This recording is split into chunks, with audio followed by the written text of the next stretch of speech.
You are one decision away from wasting the next 10 years of your life. And the worst part? Most people don't even notice they made it. If you keep living exactly how you are right now, this next decade will look just like the last one, and that should terrify you. I know what it is to look back upon time ill spent.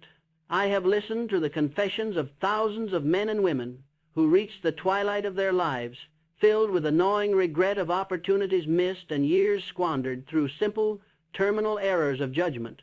You may be one of the late bloomers, one who has only recently discovered the immutable principles of success, and you look upon your calendar with a sense of panic, perhaps thinking, "It is too late for me. I have fallen too far behind." This sense of urgency is not a cause for despair, but a powerful catalyst for the immediate application of definite principles. Do not let the arithmetic of time paralyze you. Instead, let it galvanize you into definite action. The calendar does not define your potential. Only the intensity of your desire determines what you can compress into the time that remains. I am here to tell you two things that are simultaneously true. You are not too late, but you do not have time to waste.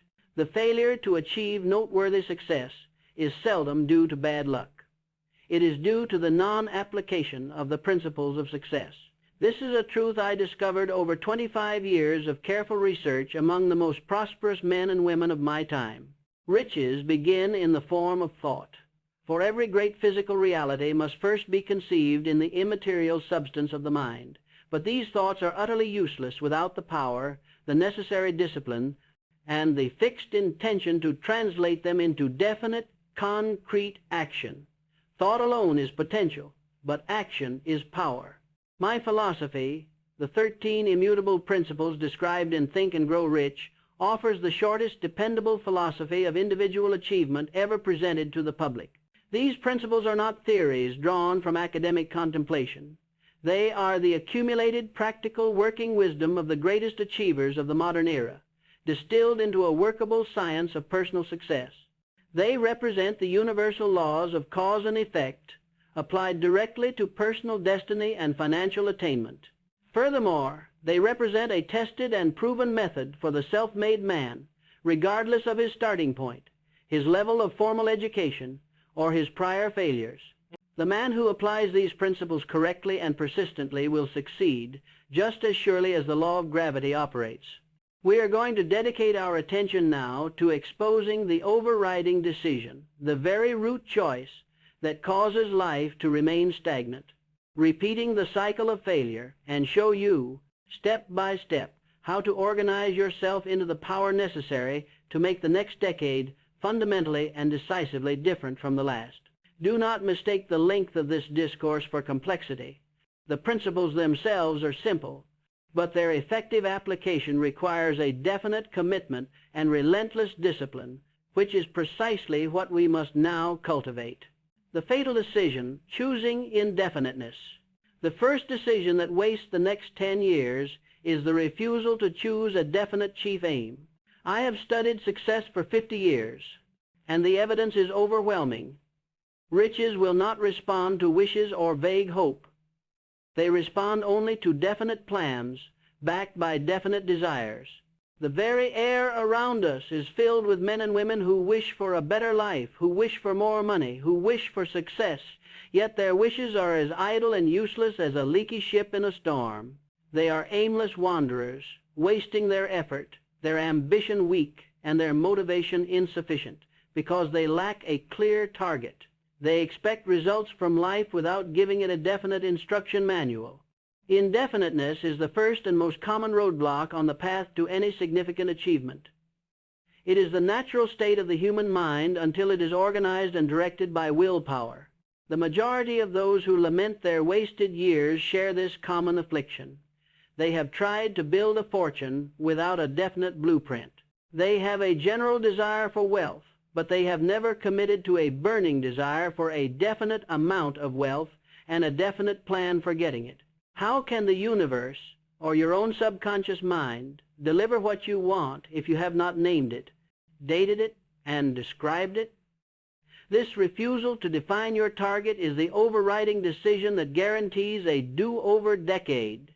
If you fail to issue clear orders to your mind and to the world, they will provide you only with chaos and repetition. You must abandon the wish and take up the commitment, or you will find yourself in the same place 10 years from now. Your energy, diffused across multiple vague hopes, creates no power. Concentrated, it becomes irresistible. A definite purpose is the focusing lens that collects the scattered rays of your ambition into a single, white-hot flame.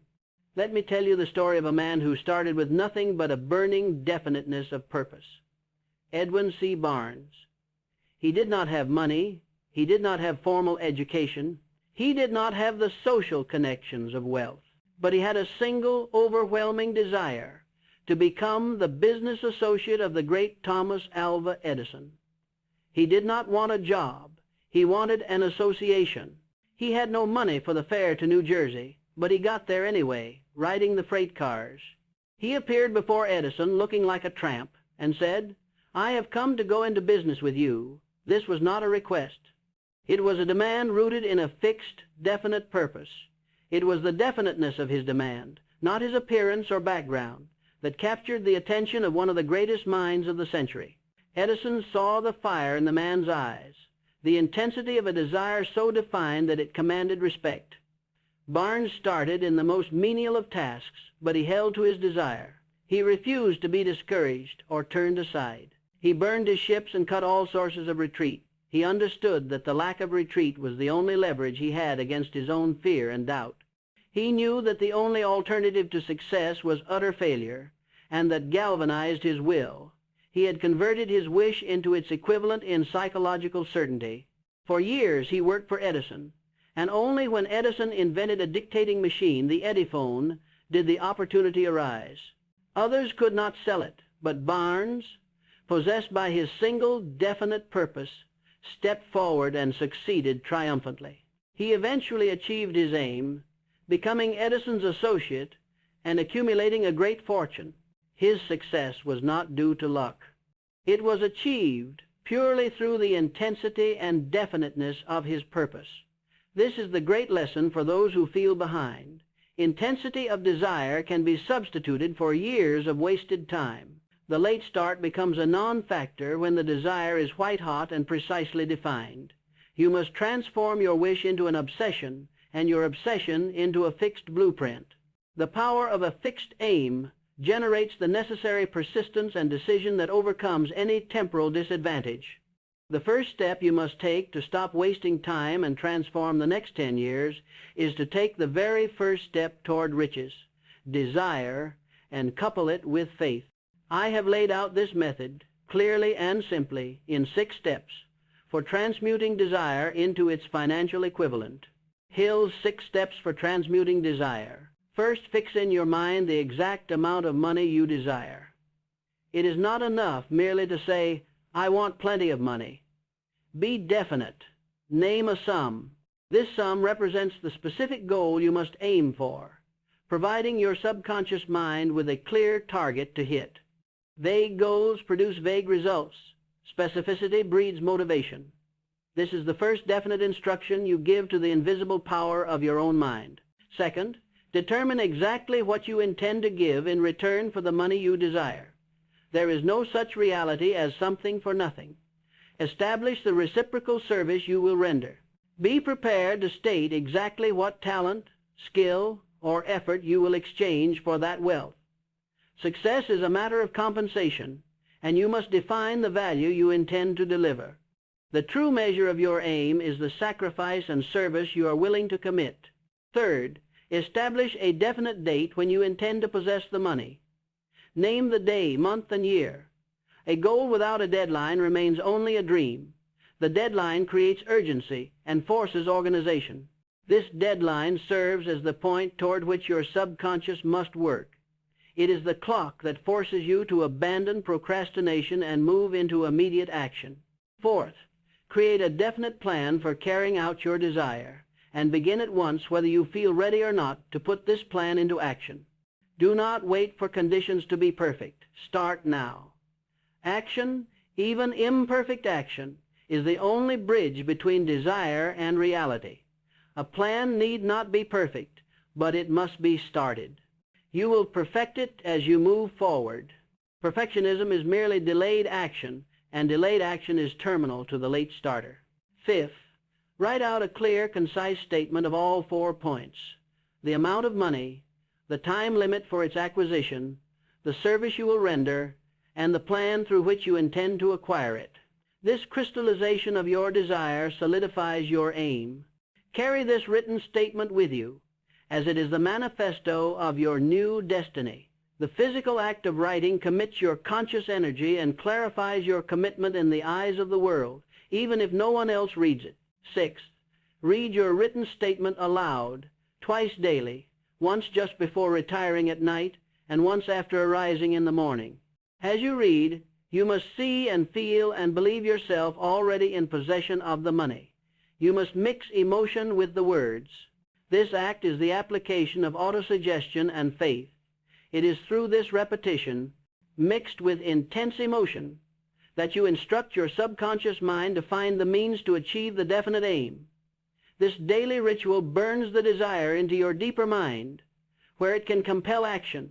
Emotion is the factor that breathes life into the cold, mechanical process of autosuggestion, transforming words into a motivating power. This final step is the most critical, the faith element. If you merely read the words, they are useless.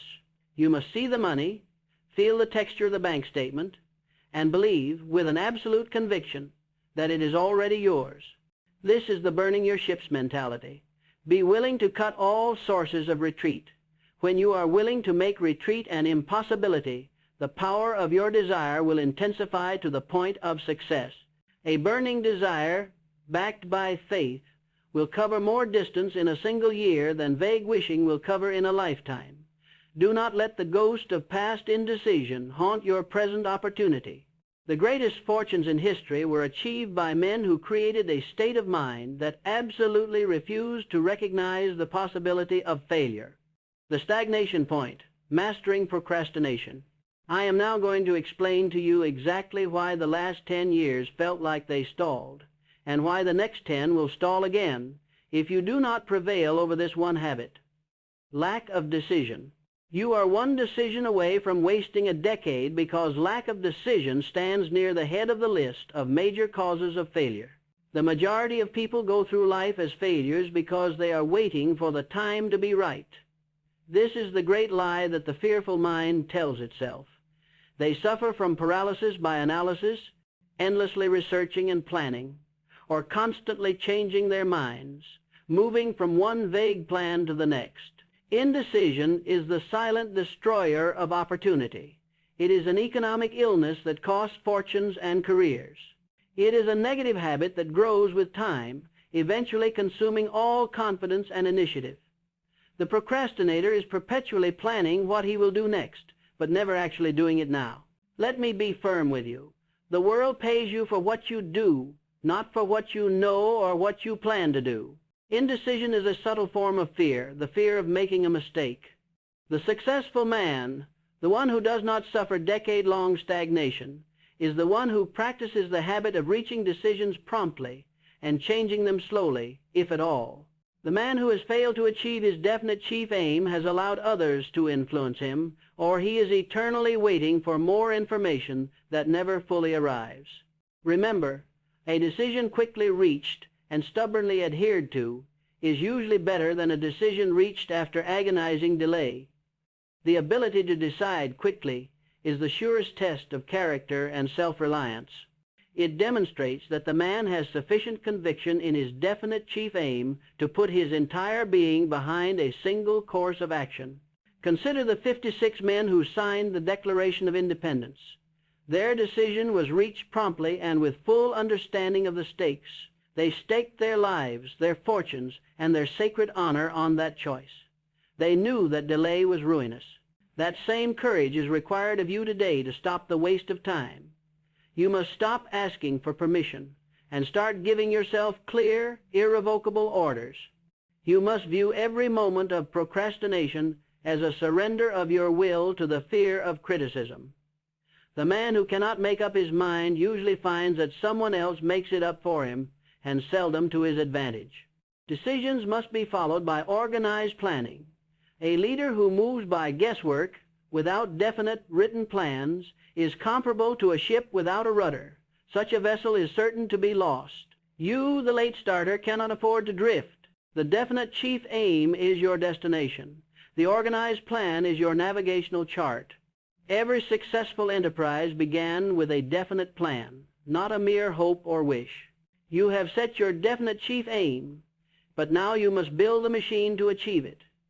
This is where you reduce your definite plan to writing. This is the crystallization of desire into action. Do not make the mistake of believing you need a perfect plan. No plan is ever perfect in its inception. The true genius of the successful individual lies in recognizing a temporary defeat, immediately rebuilding other plans, and trying again until one works. Do not let the fear of a flawed plan waste your precious momentum. Your ability to rebuild your plans, not the perfection of the first one, is the true mark of leadership. The master plan is always fluid, but the decision to act on it must be rigid. The man who starts a plan, even if flawed, gains experience that the indecisive man can never acquire. Action steps for decision and planning. First, master procrastination. Reach decisions promptly. Do not spend days or weeks agonizing over choices. Gather the necessary facts quickly, then make the choice and stand by it. This is the habit of a true leader. Train yourself to make minor decisions instantly, to build the habit for major ones. The mental habit of promptness sharpens your intuition and increases your confidence. Begin at once to put your written plan into action, whether you are ready or not. The first plan may fail. This is not a sign of permanent failure, but a necessary correction. Rebuild the plan immediately and try again. The only time you fail is when you quit trying.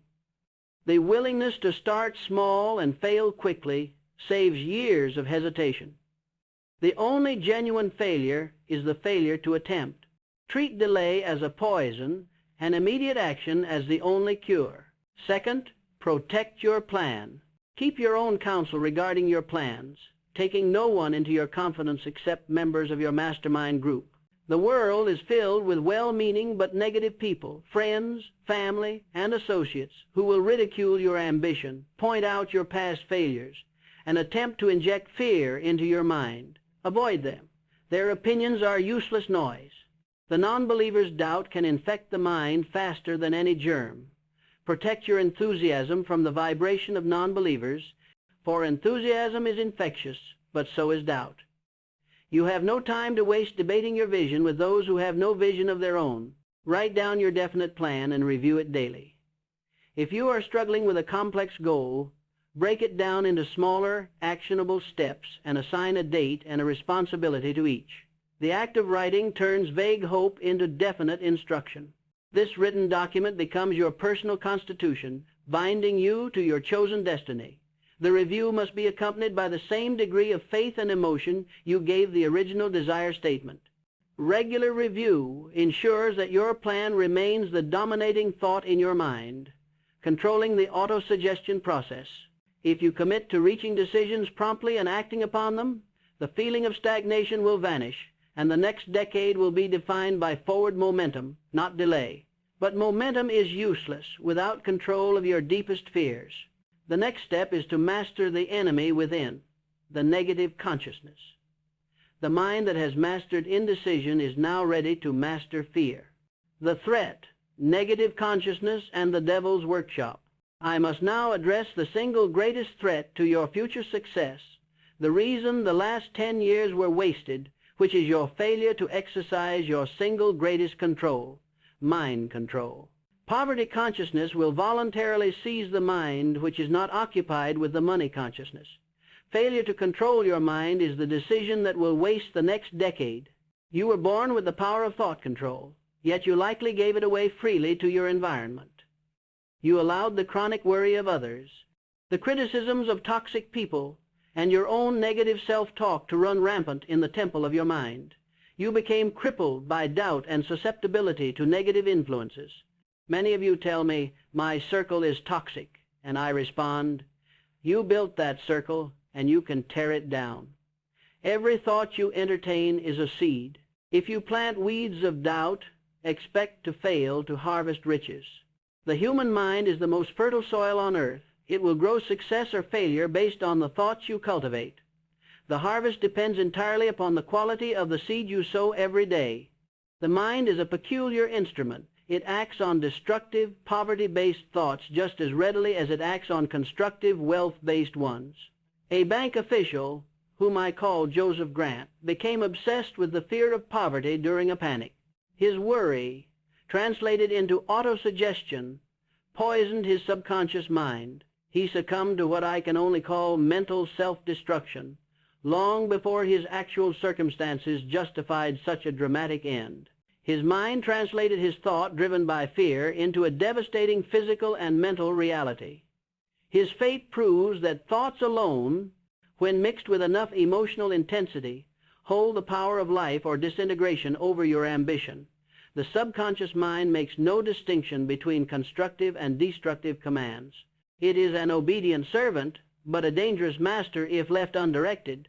This is why you must understand the principle of autosuggestion, the communication between the conscious and subconscious mind. The subconscious mind takes orders from whatever thoughts you feed it, whether they are negative or positive. When you allow your thoughts to drift to crippling doubt or chronic worry, you are essentially programming your mind for failure. You must use autosuggestion consciously to inoculate yourself against the negative influences of your environment and past habits. This power is the only avenue through which your conscious desire can be transmitted to the subconscious, which is the seat of all creative power. This lack of control is the seventh basic evil, susceptibility to negative influences. It is the devil's workshop. When your mind is not occupied with a definite plan for acquiring the definite chief aim, it becomes a vacant territory, a landing field for the destructive fears of poverty, criticism, and ill health. The difference between the successful man and the failure often comes down to this. The successful man stands guard at the door of his own mind. Your mind is your fortress, and you must refuse entry to any thought that does not contribute to your definite purpose. A mind not actively organized around money consciousness is passively organizing itself around poverty consciousness. Your task now is to build a wall of immunity and force your mind to follow your direction. Specific action steps: mind control and autosuggestion. First, apply the self-confidence formula daily.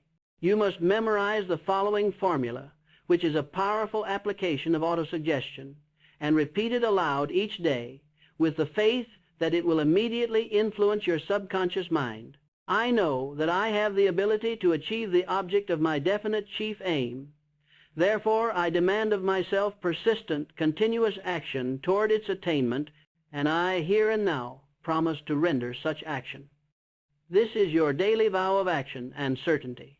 It trains your mind to accept no alternative but success. The use of words like demand and promise forces your willpower to assert dominance over your passive mind. I realize that dominating thoughts of my mind will eventually reproduce themselves in outward physical action and gradually transform themselves into physical reality. Therefore, I will concentrate my thoughts upon the things I desire and eliminate all thought of the things I fear. This is your commitment to control the mental material you feed your subconscious. Conscious mental redirection is the first line of defense against doubt. This practice establishes a definite course for the stream of thought, preventing mental drifting. I know, through the principle of autosuggestion, any desire that I persistently hold in my mind will eventually seek expression through some practical means of attaining the object back of it. Therefore, I will devote 10 minutes daily to demanding of myself the development of self-confidence. This is your explicit instruction to your mind to find the means, not the obstacles. Do not merely hope for self-confidence. Demand it through consistent mental conditioning. Confidence is not a gift. It is a developed state achieved through persistent mental work. Second, practice focused concentration. Concentrate your thoughts for 30 minutes daily on the task of thinking of the person you intend to become. Close your eyes and create a clear mental picture. See yourself doing the work, receiving the money, and living the life that awaits you. This daily mental exercise is the active application of willpower. Put your willpower into constant use against negative influences. This time is non-negotiable. It is your creative meeting with destiny. Visualization mixed with faith is the engine of the subconscious mind. This consistent mental effort establishes a mental equivalent of the goal, which the subconscious mind is then compelled to materialize. Third, build a wall of immunity. Budget your time, expenses, and income. Practice systematic saving, even of small amounts. Money in the bank is a foundation of courage against the fear of poverty. The confidence that comes from knowing you have a financial safety net is a powerful weapon against doubt. This practice instills discipline, which is the root of self-confidence. The foundation of wealth consciousness is the habit of saving and the control of personal expenditure. Financial order breeds mental order, making your mind less susceptible to external fears. Recognize that your environment is your responsibility.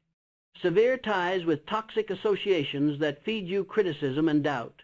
You have a willpower, and you must use it to shut the door on those who seek to tear you down or discourage your ambition.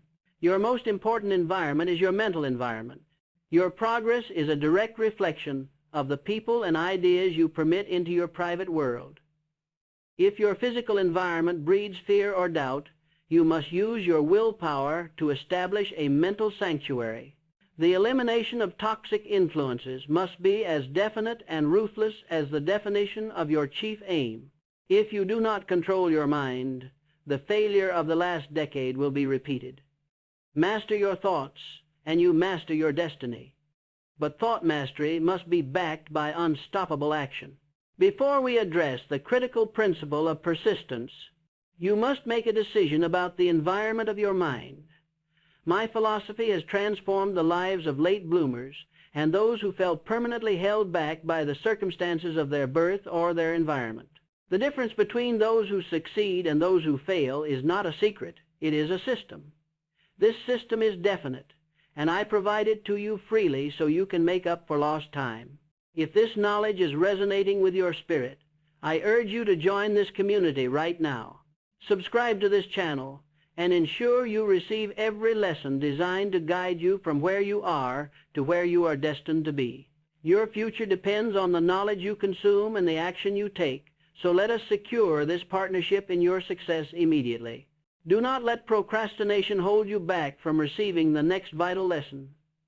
The single decision to join this learning alliance is itself an act of definite purpose and faith.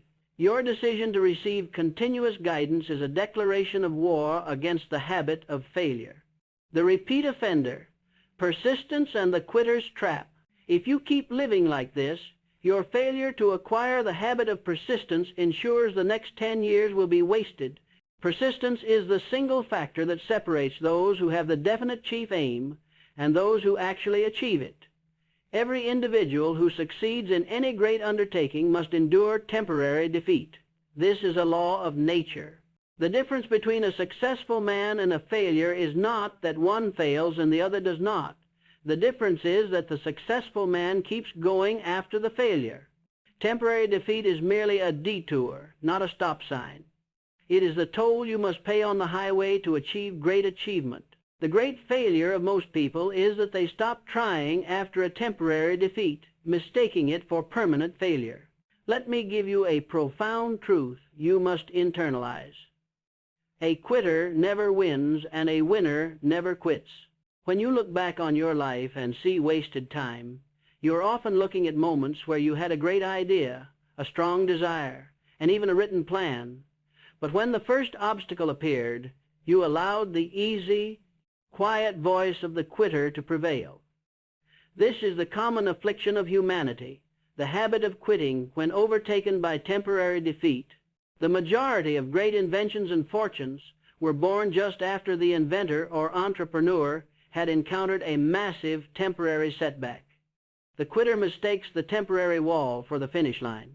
The absence of persistence is the weakness most often seen in the late bloomer who struggles to make up for lost time. I know of a man who traveled west in the gold rush era. He had a rich gold mine, but when the ore seemed to run out, he quit digging. He sold his machinery and property to a farmer for a few $100s. The farmer, who wisely consulted a mining engineer, found that the ore vein was only 3 feet from where the first man had quit digging. The farmer retrieved a fortune. This is the eternal trap for the late starter, giving up just feet from the gold, feeling that the lack of immediate success confirms the narrative that it is too late. You must inoculate yourself against the false logic that temporary failure means the goal is impossible. When the going is hardest, you are closest to your reward. The most critical moment in any endeavor is the point immediately following a disappointment. Conversely, look at 2 artists of the stage, W.C. Fields and Marie Dressler. Both staged astounding triumphs in their careers when they were around 60 years of age, an age when many are winding down. They achieved this by relying on persistence and courage. They were considered late bloomers by the world, but in truth, they were simply men and women who never let the fire of their desire be extinguished, regardless of the temporary defeats of their youth.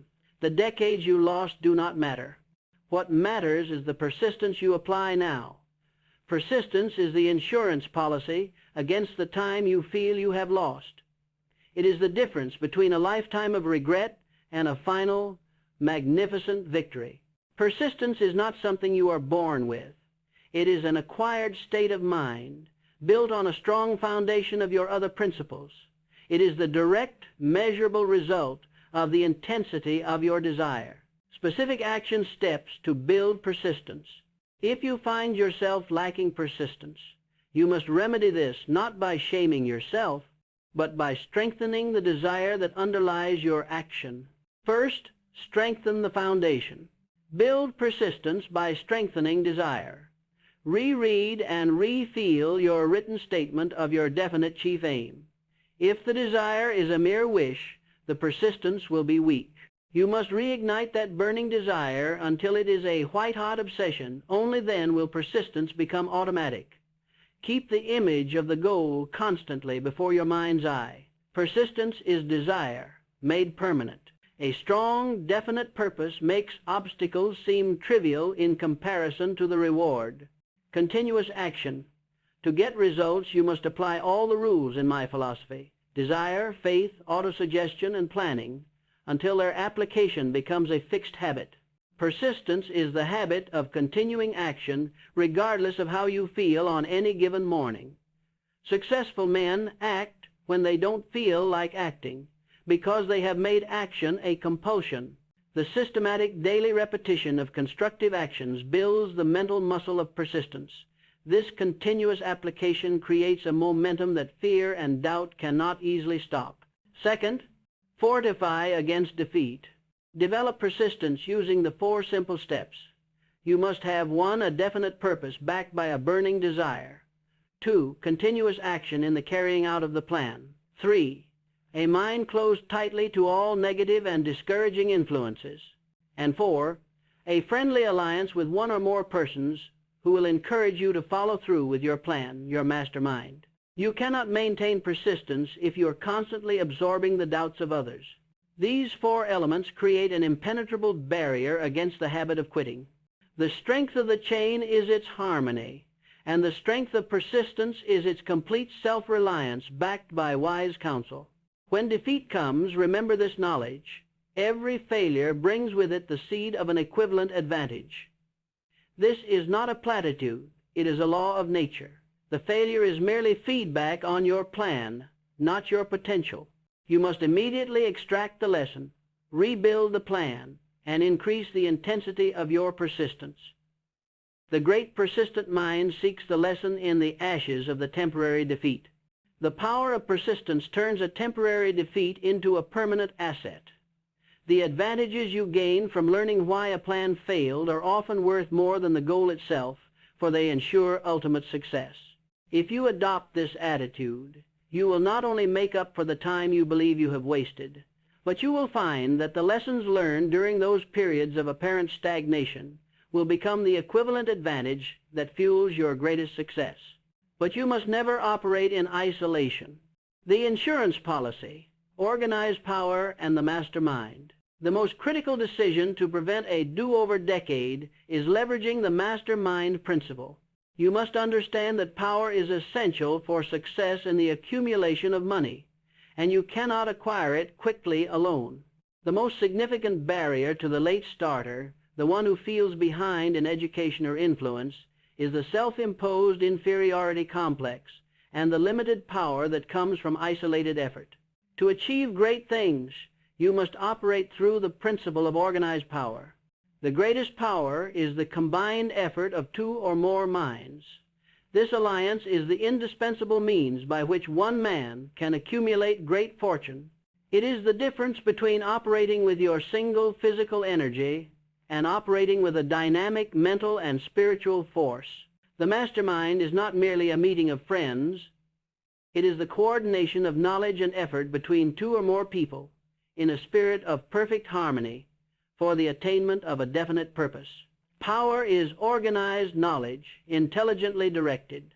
The principle operates through the law of economics, where the combined knowledge and energy of a group are exponentially greater than the sum of the parts. It is the merging of minds that creates a third, invisible, creative force. The mastermind principle draws upon infinite intelligence, delivering solutions that no single mind could conceive alone. Consider the example of Andrew Carnegie. He accumulated millions not because he was the most knowledgeable man in steel, but because he made practical use of the mastermind principle. He surrounded himself with men who possessed the specialized knowledge he lacked. His power was the sum total of the thoughts, ideas, and organized plans of others whom he directed. Carnegie proved that true leadership is the ability to organize and direct minds superior to your own in specific areas. His organization was his engine of multiplied power. Carnegie's success illustrates that the path to massive wealth is through organized human power, not solitary genius. This is the antidote to the feeling of isolation and the belief that your past lack of formal education disqualifies you. You do not need to be the most brilliant person. You need to be the person who can organize the brilliance of others. The man who knows how to organize knowledge is just as valuable as the man who possesses it. The mastermind is your private university, providing you with specialized knowledge instantly. You do not need to spend 10 years acquiring specialized knowledge if you can organize a mind that already possesses it. The man who operates alone is a victim of his own limitations, but the man who organizes a master mind is able to harness the power of multiplied effort. Specific action steps for power through organization. First, form your alliance. Ally yourself with a group of people who are committed to the creation and carrying out of your definite plan. This may be 2 people or 20. The only requirement is that they contribute to the definite purpose. Choose members based on their loyalty and their ability to complement your existing knowledge and skills. Do not choose people merely for friendship. Choose them for their specialized knowledge and perfect harmony. The foundation of your group must be mutual trust and shared purpose, not social convenience. Maintain perfect harmony between yourself and every member of your mastermind. This is the absolute non-negotiable rule.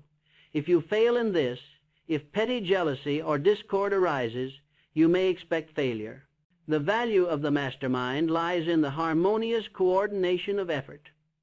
Any lack of harmony causes a friction that drains energy and dissolves the synergy of the group. Harmony is the lubricant that allows the mastermind machine to operate without friction. Your time is too valuable to waste on friction or discord within your alliance. Second, utilize specialized knowledge. Use the alliance to bridge weaknesses in specialized knowledge. If you lack knowledge in finance, ally with a financial expert. If you lack sales ability, ally with a salesperson. Cooperation is the cornerstone of great power.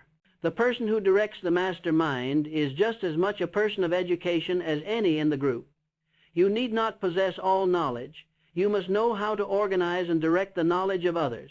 This is the economic application of the principle of specialization. The true educated person is not the one with the most facts, but the one who knows where to get the facts and how to organize them into definite plans. By organizing specialized knowledge, you can achieve in months what would take decades to learn alone. Third, practice service and creativity. Induce others to serve you by adopting the policy of willingness to serve others first. You must enter the mastermind alliance with the mindset of what you can give, not merely what you can take. Your energy, your persistence, and your organization skills are valuable services. The greatest leaders are always the most willing to render valuable service. The law of compensation is immutable. You receive in proportion to the service you render. Seek to enrich the lives of your partners, and their dedication to your definite purpose will be secured. Practice invisible council meetings to stimulate the creative imagination, sixth sense. Mentally, meet with the great minds you admire, Edison, Ford, Lincoln, and others, and imagine how they would approach your current problems. This process makes your mind receptive to ideas that would otherwise remain hidden. This mental discipline acts as a constant source of inspiration and guidance, preparing your mind for the flash of genius. This is the highest form of self-directed autosuggestion, tapping into the collective wisdom of the ages. This exercise connects your finite mind to the vast storehouse of universal intelligence. The decision to organize this power will guarantee that the next 10 years are defined by multiplication, not addition. You will not be limited by your own two hands or your own single mind. I have exposed the overriding decision that guarantees a decade of do-overs. Indefiniteness, followed by procrastination, rooted in negative consciousness and a toxic environment, and surrendered to by lack of persistence, and finally, limited by isolation. You came here feeling stuck, worried that the clock had run out on you. I gave you the formula for the transmutation of desire into its financial equivalent, the necessary steps to master procrastination and the habit of decision, the method to fortify your mind against the corrosive poison of fear, the simple steps to acquire the iron quality of persistence, and the master key to all great achievement, organized power through the master mind. These principles are eternal. They are the laws by which all lasting success is governed. Do not merely study these principles. Apply them with the zeal of a man who knows his life depends on it. Your past does not determine your future. Only your immediate application of these principles determines your wealth.